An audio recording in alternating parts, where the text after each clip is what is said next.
Seydina Oumar Diop, élève en classe de terminale au lycée Jules Sagna, mais pensionnaire de l'INEFJA. Vous venez de terminer quelle épreuve? Je viens d'achever l'épreuve de français, donc au second tour. Comment était l'épreuve? Est-ce que c'était abordable?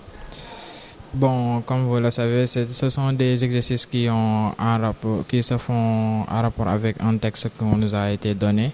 Donc, comme il se trouve on a passé sans pour autant s'exercer au niveau de ces exercices, parce que la plupart de ces exercices, on l'avait fait au niveau du secondaire, par exemple, jusqu'à de 6e à 3e. Donc, on a passé 3 ans sans faire ce type d'exercice. Donc, on avait peut-être du mal à entrer dans le sujet, mais au fur et à mesure des lectures, on s'est rendu compte que ce n'était pas des choses difficiles. On a su faire de notre mieux.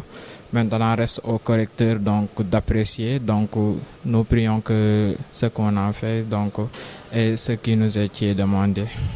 On a déjà fait le premier tour et on reprend le deuxième tour. Donc, on espère d'en sortir, Inch'Allah. Ça va, ça se prépare bien. Je dois faire l'espagnol après. Non, je n'ai pas rencontré de difficultés. Tu espères réussir? Mais si, bien sûr. Comme toute personne, on ne peut pas être dans une chose et penser au contraire. C'est pas optimisme, ça. Donc tu penses embraser quelle carrière après le bac? La sociologie.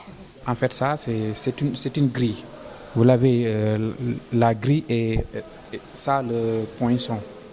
Donc, ces deux instruments nous permettent d'écrire. Là, en ce qui concerne la grille, on met une feuille disons, dure ou épaisse, qu'on met dans la grille.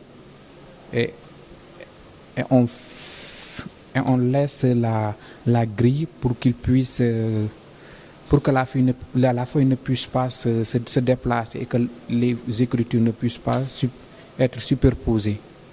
Et le poinçon nous permet d'écrire les pointillés. Vous savez que la méthode Braille, c'est avec des pointillés. Donc sans la grille et la poinçon, on ne peut pas avoir ces pointillés en tout cas.